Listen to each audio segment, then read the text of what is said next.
Hello, welcome. In this presentation, we are going to look at conflict resolution strategies. In the previous session, we looked at the definition of conflict, whereby we said that it's about disagreement between two or more employees within the organization.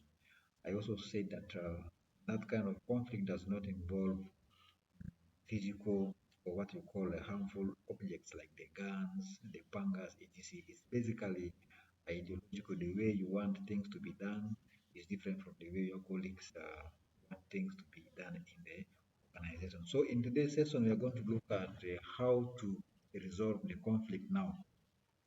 So conflict resolution is the process of resolving a dispute by addressing the meeting at least some of each side's needs and concerns.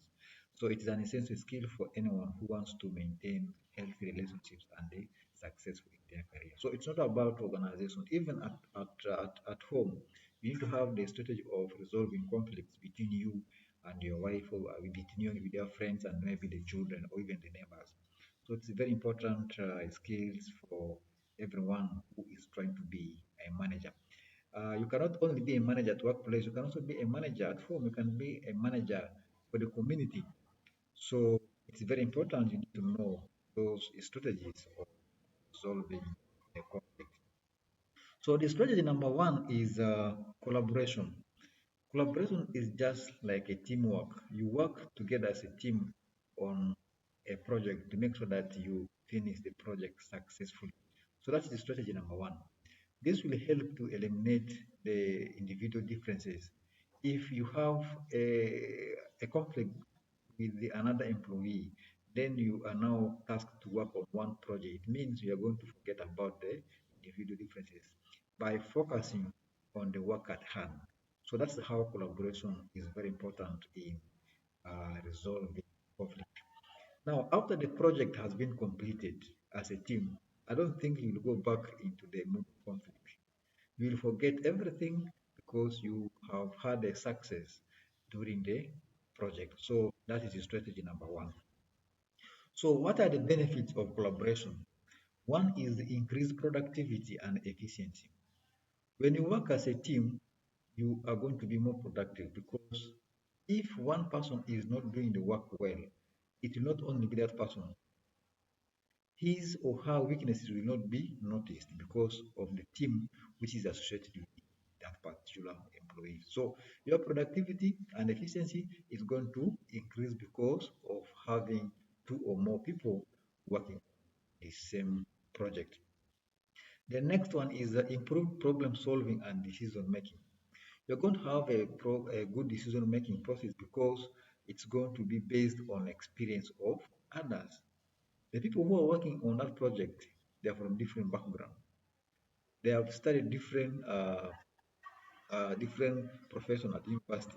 They have worked with different organizations, but now you're working on one project as a team. It means when you're making a decision, you're going to base your decision on the experience of others during the project. That's the benefit number two of collaboration as a strategy of resolving conflict. The next one is increased innovation and creativity. You cannot be creative if you always work alone. But if you are more than two, you are going to be creative. You're going to be having new ideas because the two of you or the three of you who are working on that project have different experiences. You have been to different places. You bring in new ideas which can eventually lead to creativity and innovation. So we are still looking at the benefit of collaboration. The next one is improved morale and job satisfaction. Job satisfaction is a situation whereby someone is contented or happy with the job he or she is doing. Because you know how you are doing the work, it becomes very easy. The opposite of job satisfaction is the job dissatisfaction, which can be because of the complication or complexity of the tasks. Maybe the tools you are using to perform the task is not working well. You feel unsatisfied or what you call dissatisfied with the job. So motivation is a part of job satisfaction.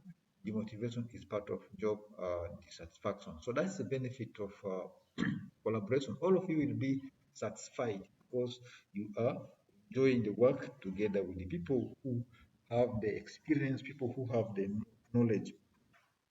The next one is the stronger relationships.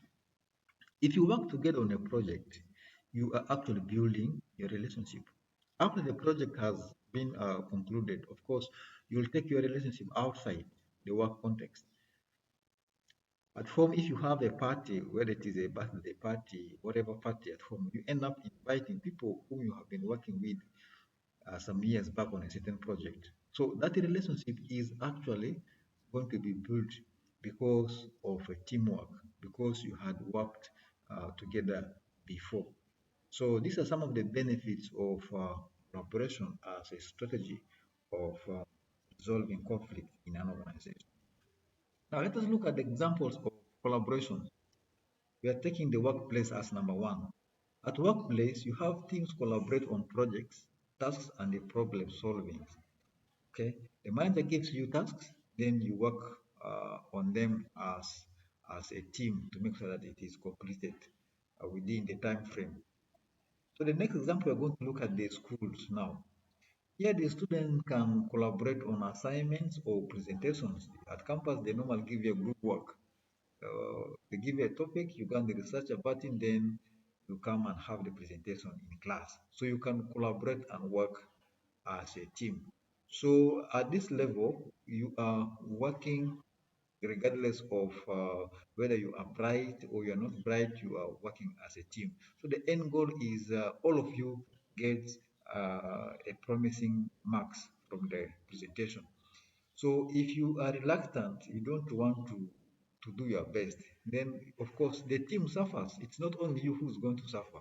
And if you are bright, it doesn't mean you're going to get more marks compared to other members of the team. No, all of you are going to get equal marks. So that's what we call school collaboration on assignments or presentations.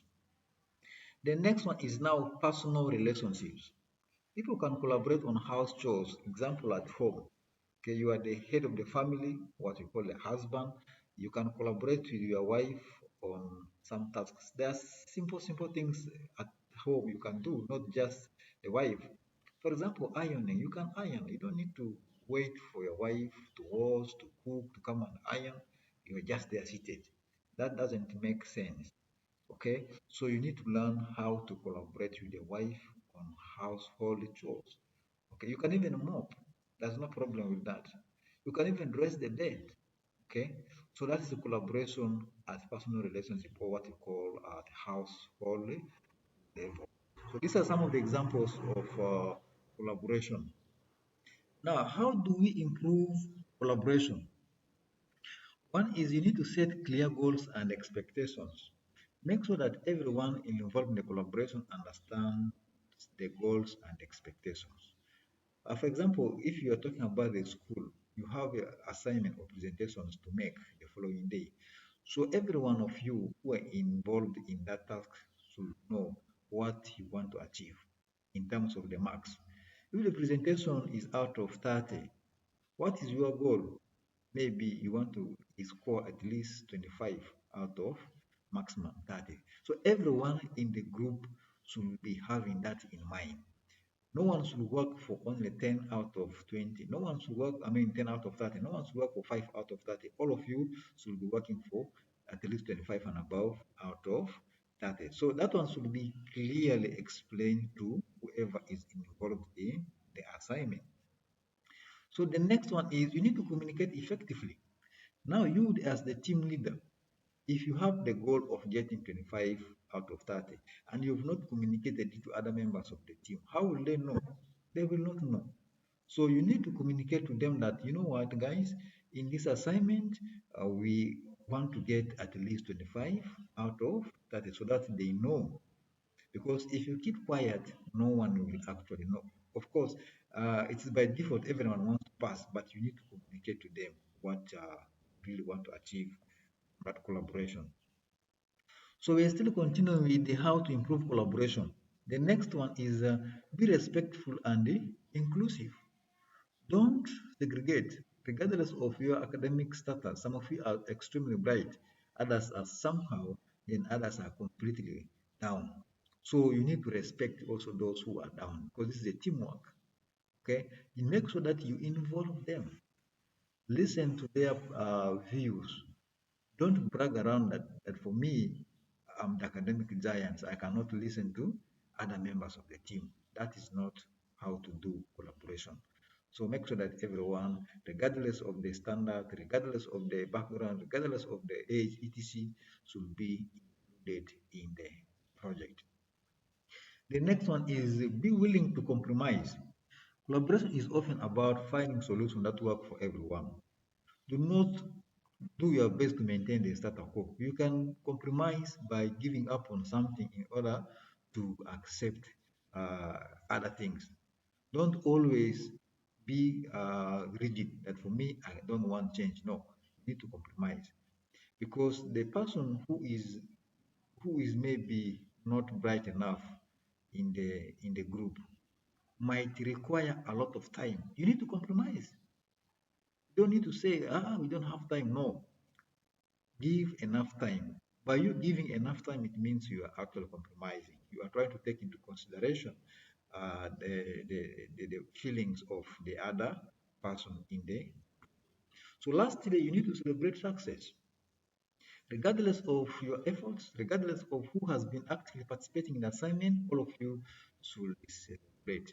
This will encourage you people to work together in case there is any other project uh, assigned to you. So these are some of the strategies of improving collaboration in the organization.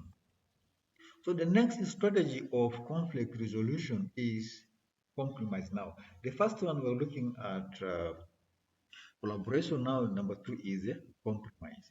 So compromise is the process of finding a mutual agreeable solution to a conflict or disagreement.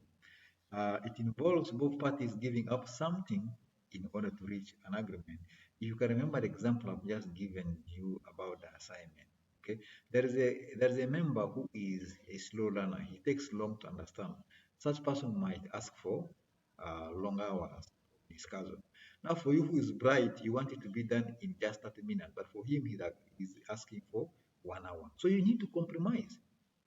Accept the additional 30 minutes. That's what we mean by compromising. So if you compromise, it means the slow learner is actually going to be content, is going to be happy because he will feel that he or she is part of the team.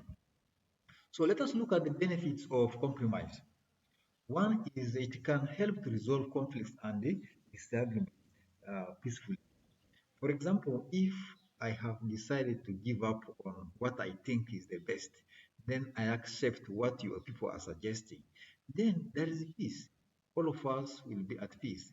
But if I keep on insisting, I don't want to compromise, it means you will never find a lasting solution to your conflict because everyone is sticking to his or her point, okay, which is not right. You need to give other things out in order to have peace. The next one is it can help preserve relationships. If I have given out or if I've given up on something, then I have accepted ideas. Of course, our relationships with you is going to be preserved because you know that this guy he is he can comply. That's what we can say. This guy can comply. So the relationship is going to be preserved. The next benefit of compromise is it can lead to new ideas and solutions. In the process of giving up, you are actually looking for a windows for new ideas. So by you introducing new ideas, that's actually what we call now innovation. You are laying ground for innovation because by definition, innovation is the introduction of something new or something first of its kind. So that's about the benefit of compromise. You cannot come up with new ideas if you don't compromise. I insist on my point, you also insist on your point. Where will the new idea come from? The new idea will never come because all of us stick to our point. The next benefit is it can help to build trust and cooperation. When one compromises, it means, of course, there is a trust.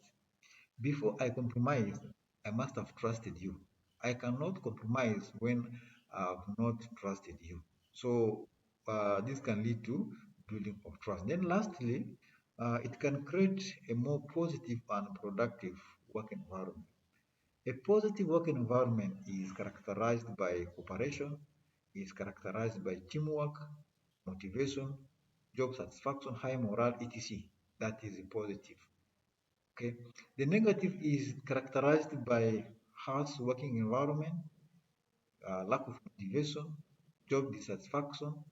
So these are some of the elements of negative work environment. So by compromising, of course, you are creating a positive work environment whereby the argument is going to be stopped.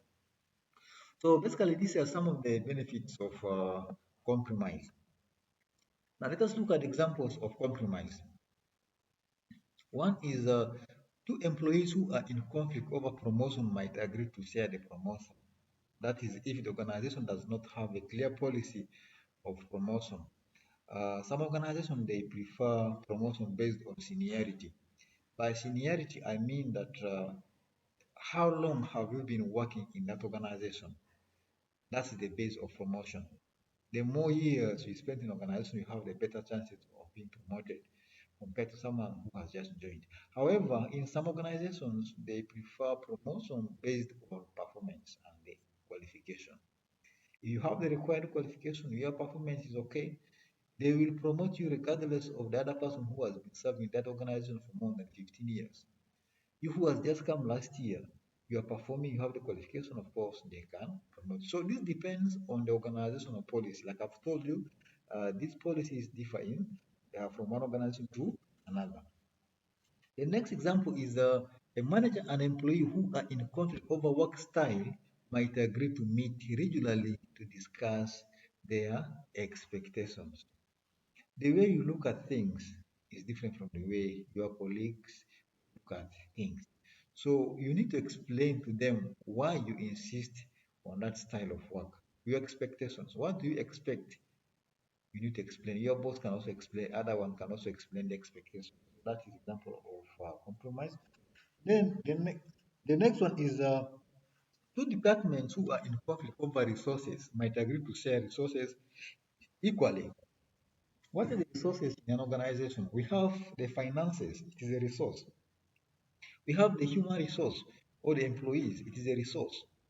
So a company or the department can agree to share resources, for example, the human resource. They will look for one employee who will work both in the Department of Finance and the human resource. Under the human resource, he can act as maybe the human resource assistant. Then under the Department of Finance, he can act as the finance assistant, things like that. That's how you share the resources. The next one is a company and a customer who are in conflict over product might agree to exchange the product for a different one. So that is how you can also manage compromise. Then the last one is a union and a company who are in conflict over a new contract might agree to compromise on some of the terms of the contract. A union comes in when the work environment is harsh, the work environment is unfriendly, the payment is low. The union will ask the company maybe to increase the payment. But the company might not agree to increase the payment because of the prevailing economic condition. However, the company might compromise by maybe giving transport allowance to the employees. So that's example of compromise. Okay, all of you will be contented. You want a salary increment, but the company has no ability to give you the increment because of the economic situation, but it has promised to cater for your transport. I think you'll be contented in this scenario. So that's how you have a compromise in organization. Now, let us look at how you compromise effectively. Number one is you need to be willing to listen to other person's perspective. If the organization is telling you that the economy is not doing well, we don't have the power to increase the salary. You need to listen. As an employee, you need to listen.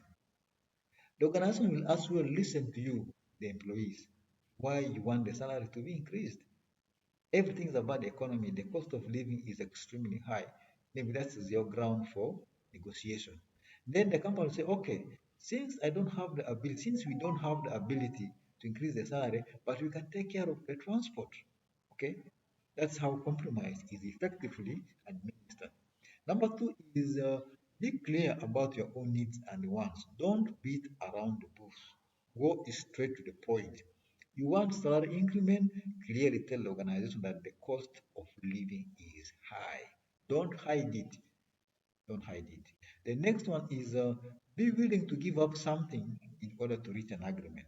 It means you need to have a plan B.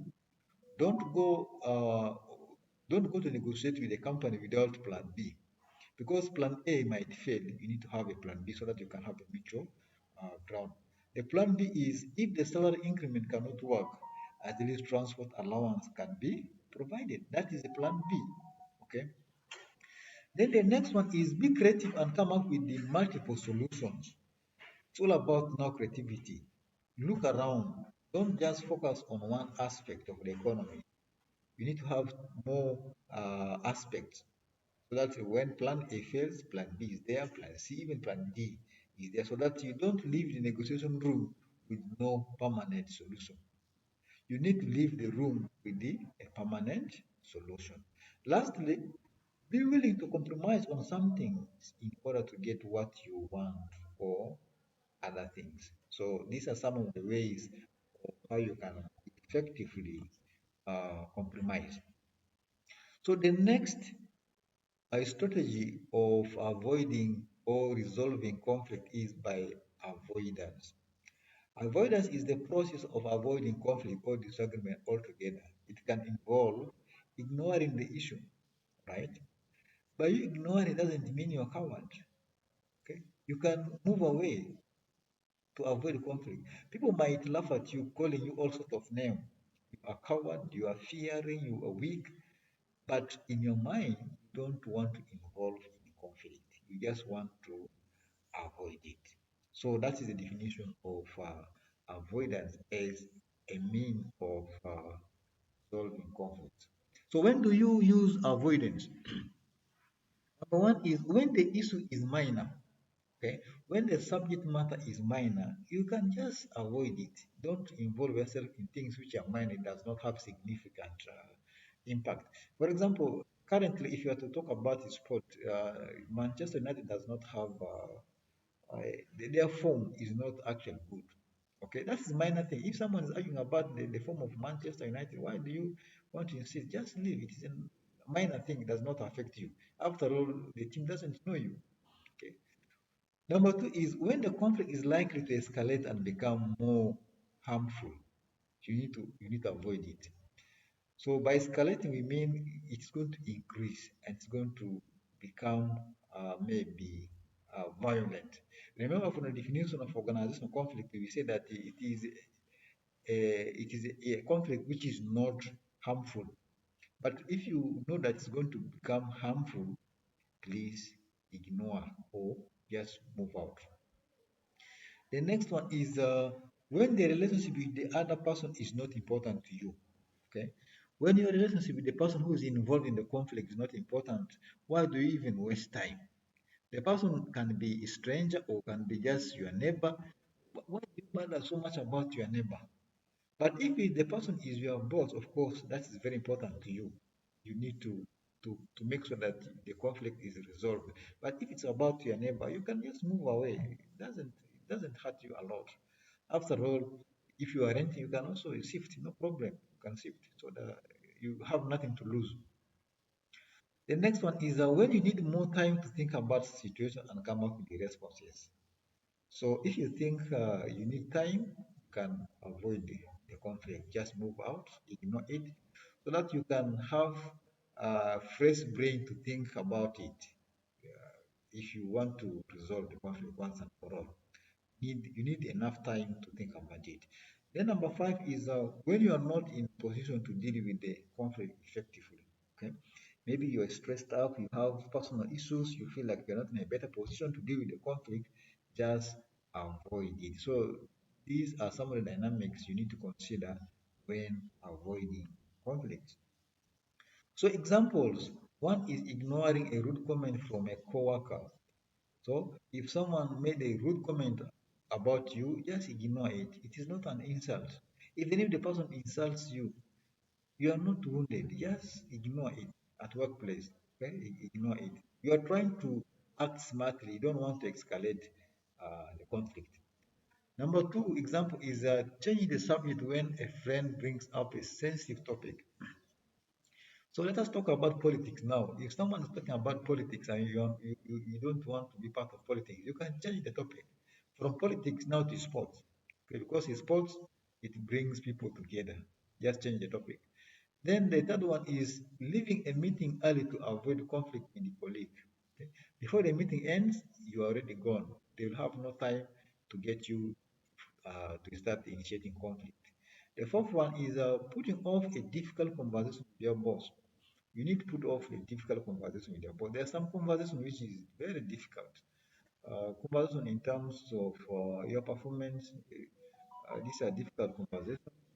You can you can put them off if you feel like it is the right thing to do. But otherwise, you need to know how to put it off. How do you put it off? Maybe you can excuse the boss. You see, I need time to prepare myself with the evidence that I have been performing. Your boss can listen to you. That's how you put it off. Okay, but you don't just walk out of your boss like that. That is disrespectful. Be fired. So what you need to do is just tell him or her, boss, just give me time. Let me gather my evidence of my performance, my achievement.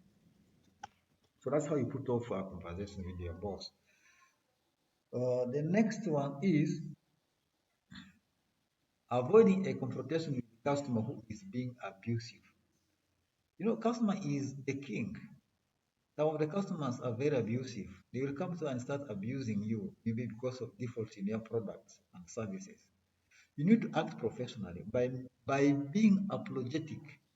Okay, always say sorry, sorry, sorry, even if the customer insults you. But some people they don't tolerate nonsense. The moment you are abusive to them, they will also attack you. They will also respond in a very abusive way. So as a professionals, don't do that. Don't do that. So these are some of the examples of avoiding conflict. So what is the benefits of conflict avoidance? One is avoidance can help to prevent conflict from escalating. Okay? If the conflict is going to become big or larger and you avoid it before, then it will not come big.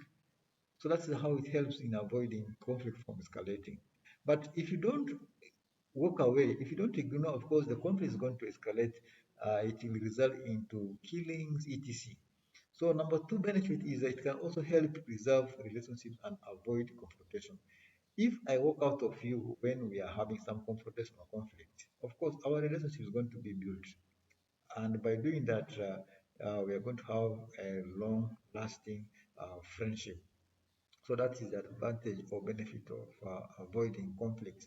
Now let us look at drawbacks. Drawbacks is like now the setback or disadvantages. So avoiding conflict does not address the underlying issue. Okay? Because when we are defining avoidance, we say that it's all about moving away or ignoring the conflict. Now, if you move away, does it mean you have addressed the case? You have not. If you ignore it, does it mean you have addressed the case? You have not. In fact, you are just piling the case. That is very bad. So this is where we say that avoidance is not good. You need to be there so that you address the case once and for all. It will never happen again. But if you keep on ignoring, if you keep on moving away, then you are just piling the problem. It is not being solved. The next one is it can also lead to resentment and frustration over time. Of course, there will be frustration because the conflict is not resolved. You have ignored it today, but tomorrow the same thing comes back. You moved away from it. The other day it still comes back. So it can be frustrating. So what you need to do is just you need to solve it once and for all. So lastly, about drawbacks of avoidance, as it can be seen as a sign of weakness and cowardice. Like I've told you before, if you move out, people will say that you are very weak, you are fearing. But the truth of the matter is you're not fearing, you're trying to avoid the conflict from escalating. But however, if you are really weak, or if you are coward, of course, that is it. You're weak. You have left it because you know you cannot handle the pressure. That portrays your weaknesses. So these are some of the disadvantages of avoid conflicts. Now, the next strategy of uh, resolving conflict is accommodation. So with accommodation is about giving up completely, then work with the what other person is suggesting. That's what we call accommodation. I have my idea, you also have your idea. I'll give up on mine totally. I say, okay, now boss, let us work with the what you have suggested. That is about accommodation. Now, what is the benefit? It can help to resolve conflict quickly and easily because I've just said yes, let us do what you want. Then that marks the end of the conflict. We don't need third party, we don't need the management to interfere in the conflict. So we have resolved it at the individual level. Then number two benefit is it can help to preserve relationships. Of course, when you have given up, then accept the other person's ideas, then he looks at you as your own best friend. Okay. The next one is it can create a more positive and peaceful environment. There is always peace because you are not arguing, you are not very aggressive, you have just accepted the other person's idea. So the environment is peaceful. There's no noise or chaos there. The next one is that it can be a good strategy to use when the issue is not important to you. Okay, if the thing is not important, why do you want to argue? Why do you want to negotiate? Just accept it because you know the subject matter is not important to you. Care less about it. In fact, when someone just accepts your idea, it doesn't mean you have the perfect idea. It could be that the person feels like the subject matter is not of importance to him. He or she has no time to waste over something which is less significant. Let us look at the examples.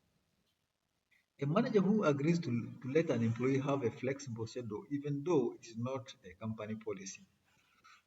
This is about your manager allowing you maybe to work from home, even if the company does not allow people to work from home. So that's what you call example of accommodation. Giving totally up and then adopt your idea. Maybe you have requested to work from home because of one reason or the other, and then the company just accepts it like that. The manager, actually not the company, the manager accepts it like that. Then a parent who gives in to their child's demands in order to avoid tantrum. So you don't want someone to act childishly, then you just give up. Okay, for example, you have gone for a party, kids they can disturb a lot. If you don't do what they want, they end up crying. You're in a church, the preacher is preaching, then the child is asking for something, and they don't insist. The moment you insist, the child end up crying. And what happens when the child is crying? The child will interrupt the one they preaching. So you just do because you want to avoid childish behavior.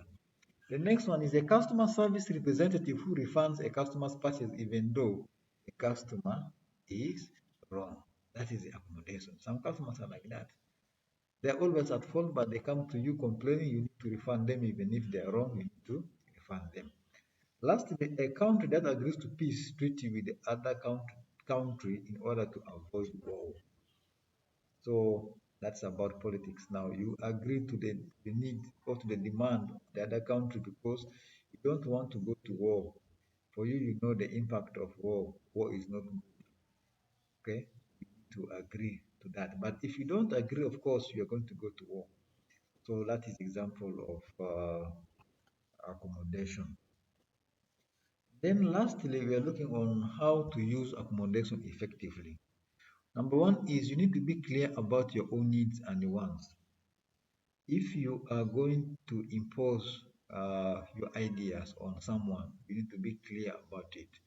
Then be willing to negotiate and compromise. This one comes back to you who's going to accept the other person's idea. So you need to be able to compromise. Because if you can't compromise, of course, there is no accommodation. Because accommodation is just about totally giving up on an idea and then accept the idea of the other person. Then do not accommodate the other person at the expense of your own well-being. Okay. you need to think about the well-being of your colleague or the other party, not about you only. Then lastly, you need to be aware of the potential consequences of accommodation. So what are the potential consequences of accommodation? One is you are going to work under that person. Okay, you are not going to be influential because you have accepted to be part of the other person's idea. So basically, that's what I had for you in this presentation. It's a link up in the next presentation. Thank you so much for watching.